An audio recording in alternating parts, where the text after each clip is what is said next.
Bienvenue sur Destination Crypto, le podcast qui vous emmène sur les sentiers tortueux de la crypto-monnaie. Je m'appelle Thibaut Coussin, je suis auteur et coach crypto. Ma mission, c'est de vous aider à comprendre l'univers de Bitcoin afin que vous profitiez de ce marché en pleine croissance. Si ce sujet vous intéresse, je vous invite à vous abonner et à reprendre un peu de café pour attaquer cet épisode. Vous êtes prêts ? Allez, c'est parti.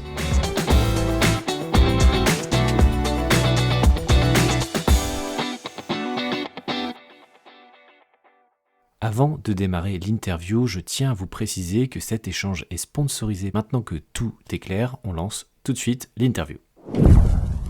Bonjour à tous, bienvenue dans ce nouvel épisode de podcast. Aujourd'hui, j'ai la chance d'être avec Jean-Christophe Barra, le cofondateur de Allfit, une entreprise qui veut révolutionner l'industrie de la musique. Merci Jean-Christophe d'être avec moi aujourd'hui. Comment vas-tu ? Merci, bonjour Thibaut, ça va très bien, je te remercie. C'est un plaisir de te recevoir parce que l'industrie musicale, je pense, il y a beaucoup de choses à dire dessus et beaucoup d'améliorations à proposer dans cette industrie. Est-ce qu'avant de parler d'Allfit et de la proposition de valeur, tu peux nous parler un peu de ton parcours rapidement et nous dire comment l'idée de la blockchain et de lancer Allfit est arrivée dans ta vie ? Oui, bien sûr, pour faire simple, j'ai 6 ans d'armée, 6 ans de DRH et 6 ans de finance, majoritairement hors de France, en expatriation au Moyen-Orient ou même en Afrique. Et en fait, ce qui me passionne, c'est vraiment l'idée de logistique, de support. Et à la faveur du Covid, en fait, j'ai choisi de me former à l'IRA, une école qui était complètement full remote sur la formation blockchain, donc on parle de 2021. Et de là, on a monté un projet, on était 5 à l'époque, on a monté un projet et de pivot en pivot, on est arrivé sur l'idée de Allfit aujourd'hui avec Loïs. D'accord, donc c'est par le biais d'Alira que vous avez lancé Allfit, ça c'est très intéressant et j'invite l'audience à aller écouter l'épisode que j'ai fait avec Daniel Villamontero, le directeur pédagogique d'Alira. Vous verrez, c'est une personne assez bluffante et très intéressante, donc je vous mettrai le lien en description de l'épisode. Donc, ok, donc vous avez décidé de lancer Allfit, donc tu es cofondateur avec Loïs.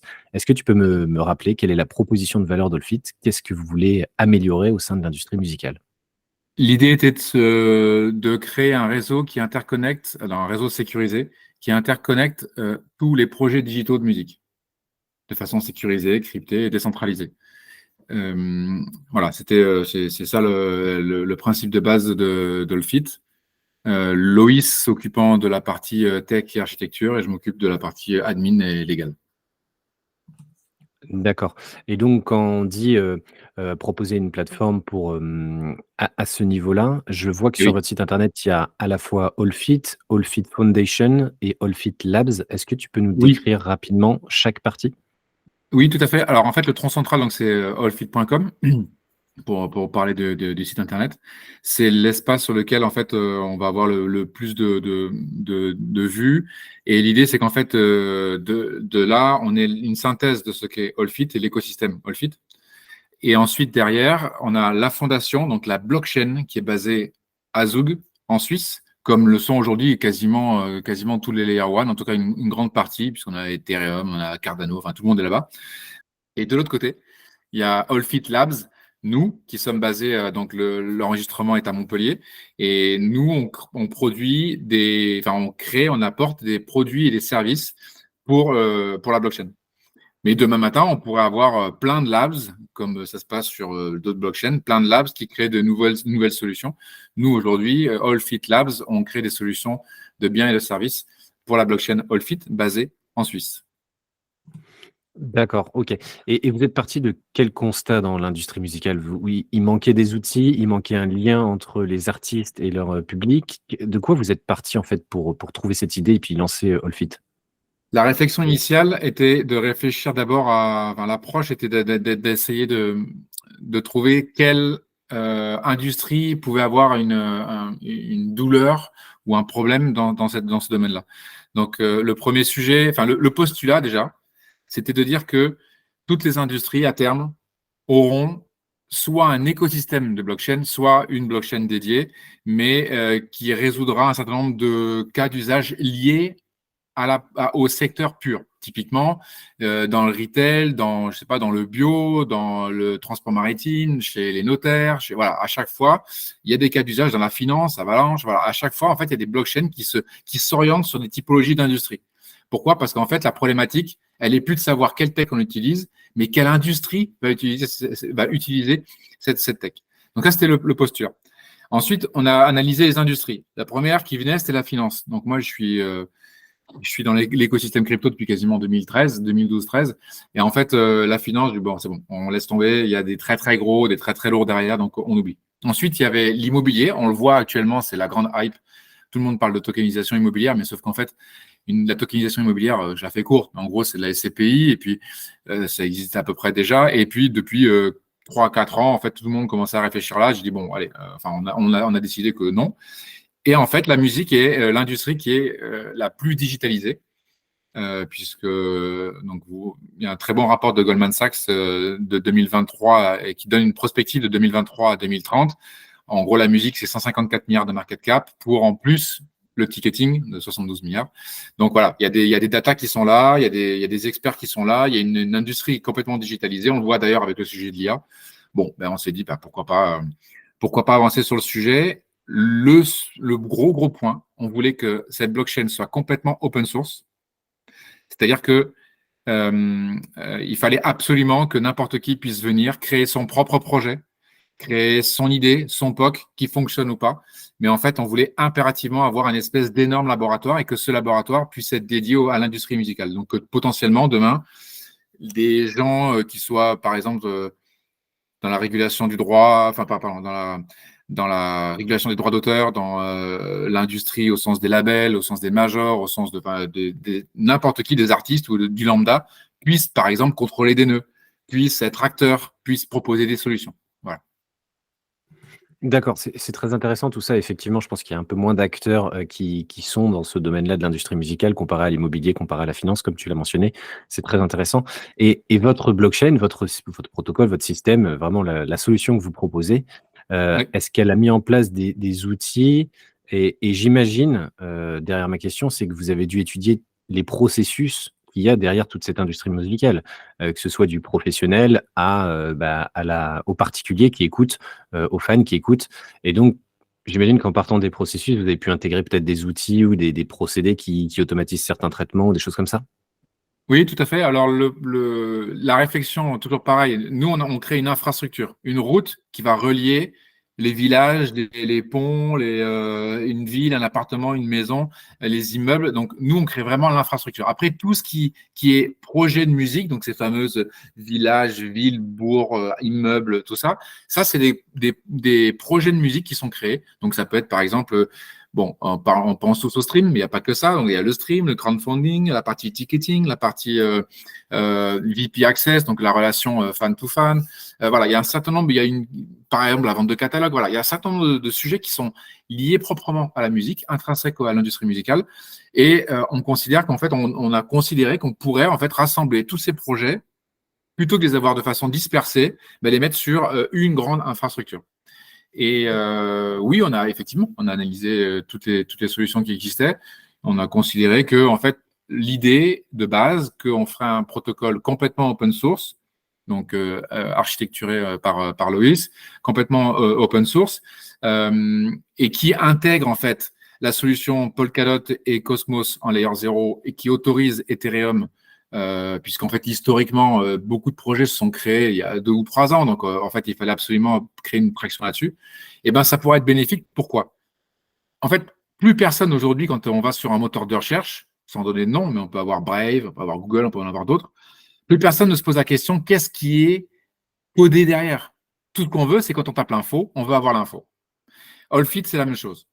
Demain, vous voulez avoir un projet de musique, on tape sur l'Explorer le nom, on retrouve le projet. Derrière l'infrastructure, nous, on fait en sorte qu'elle soit complètement interopérable, donc liée avec tous les autres protocoles. On est en Rust, effectivement. Maintenant, on est plutôt en Ink, mais en fait, on autorise le Solidity. Donc voilà, les langages ne doivent plus être le problème. Ce qu'il faut, c'est que la solution d'avoir un grand réseau pour l'industrie musicale doit être le plus efficace possible et le moins coûteux. Absolument, tu fais bien de le préciser et c'est là où moi j'étais parti un peu à côté, c'est vraiment vous, c'est donc vraiment l'infra et vous vous occupez, de voilà, tout ce qui est infrastructure, vous vous occupez, comme si on prenait une image avec les autoroutes, bah, vous vous occupez que la route soit nickel, qu'il y ait Oui, pas d'obstacles, qu'on puisse rouler, comme il faut et cetera et cetera et voilà, c'est là où moi j'étais parti plus loin dans vous amener des outils pour ça, mais non, c'est pas ça votre objectif. Votre objectif, c'est de fournir exactement. l'infrastructure et ensuite, les dApps, les applications décentralisées, viennent pour construire toute cette nouvelle industrie Web3 et proposer leur processus et tout ce que j'ai mentionné un peu avant. Donc ça, c'est intéressant et Exactement. tu as bien fait de le préciser. Et aussi, ce qui est intéressant dans ton explication, c'est que l'industrie musicale touche à plein de métiers différents. Et donc, moi qui pense toujours à le côté artiste et fan, en fait, il n'y a pas du tout que ça. Il y a le ticketing, il y a tout ce qui est label. Et ça, je maîtrise beaucoup moins, effectivement, mais c'est vraiment bah, tous les maillons de la chaîne de l'industrie musicale qu'il faut prendre en compte. Et c'est pour ça aussi que sur votre site internet, je crois qu'il y a déjà une petite dizaine d'applications, en tout cas qui Oui. sont affichées sur votre site. Donc ça, c'est assez cool. Et notamment Metacard, qui Oui. du coup fait. Tu peux me rappeler un peu ce que ça fait et pourquoi ils sont sur votre système du coup? Oui, alors je vais même te parler de toutes les applications qu'on a aujourd'hui. Alors depuis le temps, bah, on parle quand même de ça fait 2 ans et demi, parce qu'on est en 2024, donc ça fait presque 2 ans et demi qu'on est sur le projet, avec de pivot en pivot. En fait, aujourd'hui, on a 7 applications qui sont en cours de protocole chez nous. Donc ils sont, voilà, on a des discussions au niveau des devs et plus au niveau de la partie administrative. Ces projets, on en a connu d'autres, mais entre-temps, bah, le BIR est passé. Certains sont plutôt, ont plutôt fermé le dossier, mais en fait, là, on est en train de les rouvrir, là, tout doucement. Et ces projets, donc, en effet, il y a Metacard, mais il y en a aussi Minted Waves, qui est la toute première historique. Donc, c'était une application allemande qui fait du NFT pour la musique électro. Qui est une toute petite app, mais en fait, nous, ça nous intéressait énormément parce que ça nous permettait de voir comment répondait l'écosystème. Ensuite, donc oui, tu as nommé, donc il y a Metacard, il y a plus récemment il y a Recall qui est dans le luxe, dans le branding sonore. Moss, qui est un projet d'application génial qui fait Made of Sound, qui est l'idée par Apolline et Gouven en CTO. Et en fait, eux sont plutôt sur la relation fan-artiste, donc les 2% des ultra fans qui font 18% du chiffre d'affaires de l'artiste. Donc, très intéressante aussi. NFTicket, qui est une solution de ticketing. Alors, voilà, tout le monde, et puis on en a d'autres là qui sont on est en discussion avec eux, et donc voilà, ça avance très vite. Ce qui est intéressant, je le pose tout de suite parce que soit on oublie de le poser, soit en fait on ne veut pas la poser. Mais on me dit souvent, oui, mais une fois que vous aurez en gros un stream, un vendeur de tickets et une autre application, en fait, bah, c'est fini, vous aurez fait toute la musique. Et là, en fait, bah, oui, mais sauf que non. Parce que l'idée, c'est d'être complètement agnostique. Donc, en fait, on revient sur les sources, c'est quelle est ta proposition de valeur en tant qu'application. Demain matin, si on a 5 streamers sur Allfit, on a par exemple Deezer, Angami, Colorful, Artis. Voilà, si ces projets-là sont sur Allfit, et ben en fait, c'est juste que c'est celui qui amènera la meilleure proposition qui sera retenu par les artistes. Voilà. Donc en fait, on a aucun problème d'avoir de multiples solutions en cours, mais voilà, on est enfin complètement ouvert, quoi, toujours pareil. Bah, absolument et puis, pour prendre l'exemple d'Ethereum, Ethereum fournit, un socle technologique et puis après les gens, build dessus, construisent plein de choses dessus et puis ça donne, plein de choses différentes et Oui, une concurrence aussi assez farouche et ça a pas vraiment posé de problème a priori pour Ethereum, si ce n'est la bien sûr. scalabilité, mais ça c'est encore un autre sujet, mais en termes de proposition de valeur, oui, vous fournissez vraiment, voilà, l'autoroute. Hem Oui, J'en profite pour te poser une question parce que, donc il y a pas mal de dApps qui se lancent et qui vont les dossiers vont se rouvrir. Enfin voilà, le Bool va aussi aider pour lancer une très belle dynamique qui est déjà enclenchée, hein, de votre côté. oui. Donc, j'ai hâte de voir le nombre de projets qui va se lancer, prochainement et déployer sur Allfit. J'ai une petite question pour toi concernant, un token. Est-ce que il y a une raison d'avoir un token qui lierait un peu les différents projets, d'Allfit, pour qu'il y ait, je sais pas, un incentive ou un intérêt particulier d'être sur Allfit ou d'avoir, quelque chose qui unit un peu tous ces projets, si ce n'est, l'autoroute que vous proposez, mais voilà, quelque chose peut-être en plus grâce à un jeton? En fait, l'avantage d'un token comme l'AFT, donc qui est sur notre blockchain, en fait, l'avantage du token AFT, c'est que ça va permettre de pouvoir être en lien avec toutes les applications avec un seul token et de pouvoir utiliser, d'être contributeur au réseau de la blockchain. Donc, historiquement, l'AFT il sert surtout aux contributeurs pour les nœuds, pour valider les nœuds. Après, d'avoir un token sur toute une infrastructure, c'est toujours ultra intéressant parce que ça permet de voyager d'une application à une autre. Ok, bah, c'est très clair. Merci, merci Jean-Christophe. Est-ce qu'il y a des grands jalons prévus prochainement que tu peux nous dévoiler ou que tu peux nous Oui, teaser, je ne sais pas. Voilà, n'hésite pas à nous dire ce qui est prévu pour la suite. oui, oui, on a alors de trois ordres, la partie projet, la partie administrative déjà, et après toute la zone d'expansion. Donc au niveau des projets aujourd'hui, donc je disais, on a 7 projets, ils sont parus d'ailleurs dans Cryptos là. Donc on a 7 projets, on a d'autres, on a 6 là avec lesquels on avance très fort. Donc voilà, l'écosystème commence à grandir. Une période qui va se dérouler avec l'ICO listing, donc qui devrait être sur Q2 2024. Donc, il faudra regarder notre site, allfield.com, pour avoir plus d'informations là-dessus. Et en termes de déploiement, on regarde aujourd'hui beaucoup sur l'Asie, sur l'Amérique du Sud notamment. Et voilà, avec des projets qui sont vraiment extrêmement intéressants.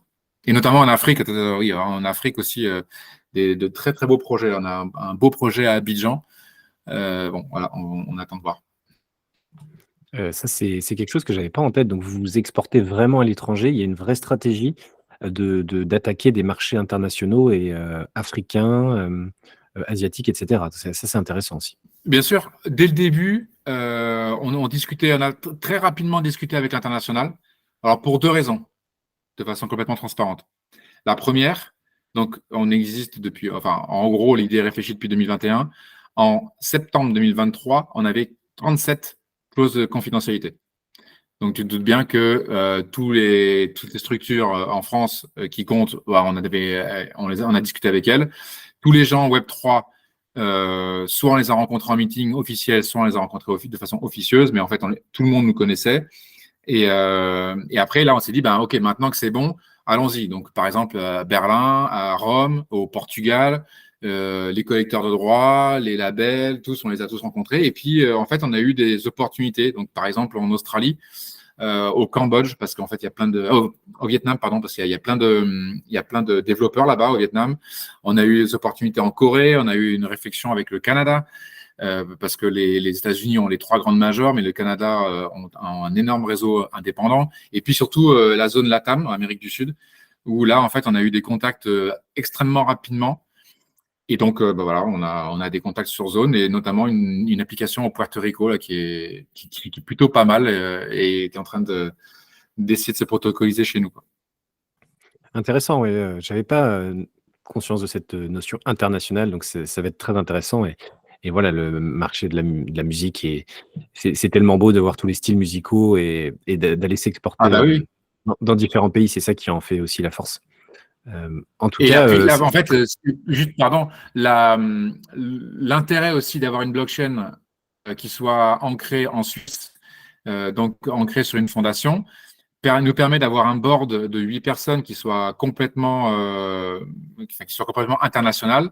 Et en fait, ça nous permet d'accélérer le développement finalement. On n'est pas dans un franco-français axe franco-français. Et voilà, oui, effectivement, des sollicitations plutôt internationales que finalement que françaises, où en fait, à chaque fois, en France, il faut pousser à la bonne porte. C'est toujours un peu complexe. C'est jamais hyper simple. Bon, voilà. Voilà, donc du coup, l'international nous va très bien. c'est très intéressant et malheureusement, effectivement, le prisme franco-français, souvent, il est lié à plein de choses, mais vous avez la chance d'avoir bien défini votre board, votre stratégie et en plus, vous avez des moyens financiers qui sont assez puissants derrière. Donc c'est très bien de voir comment ça va se développer tout ça, en tout cas. Merci, Jean-Christophe. Est-ce que tu peux, pour terminer cette interview, nous dire un peu où est-ce qu'on peut suivre l'évolution de vos développements, des prochaines actualités, sur quel réseau vous parlez le plus? Oui, alors le premier ancrage d'un point de vue de la littérature, c'est allfit.com, puisque là, il renvoie ça après derrière sur tous nos sites. Et le deuxième, pour avoir plus d'infos, c'est notre Discord, qui est sur ma page LinkedIn ou sur la page LinkedIn de la société. Et notre réseau Element, qui est un réseau crypté et décentralisé. Donc, on a ces deux grandes forces de communication pour la fondation. Après, pour le Labs, on communique beaucoup sur tous les autres petits réseaux, enfin, type Insta et autres. Mais si on veut avoir des informations sur la blockchain, c'est Discord, notre Discord et Element. Très bien. Bah, je mettrai de toute façon tous les liens en description de cet épisode. Est-ce que tu as une dernière chose à rajouter ou à partager à l'audience? Ben écoutez, si vous avez une idée, un projet, un POC, n'hésitez pas à nous envoyer un message. On a 2 hackathons prévus avec Alira et avec la Blockchain Business School. Donc, n'hésitez pas à rejoindre ces deux événements ou à nous contacter en direct sur le Discord pour qu'on puisse vous répondre le plus facilement possible. Merci Jean-Christophe. Bah, c'est ça qui est bien, c'est que vous avez une dimension internationale, mais vous avez quand même un ancrage français qui permet de très facilement vous contacter, échanger et voir si un projet est viable à travers votre solution. Donc j'invite vraiment tous les gens qui sont de près ou de loin dans l'industrie musicale à faire des recherches et à contacter sur Discord les équipes d'Allfit. En tout cas, merci Jean-Christophe, c'était très intéressant et j'ai hâte de voir comment cette industrie musicale va être révolutionnée par vos infrastructures, vos autoroutes qui permettent le lancement de plein d'applications décentralisées. Merci à toi et je te souhaite le meilleur pour la suite. À très bientôt. Salut Jean-Christophe. Merci Thibaut, bonne soirée.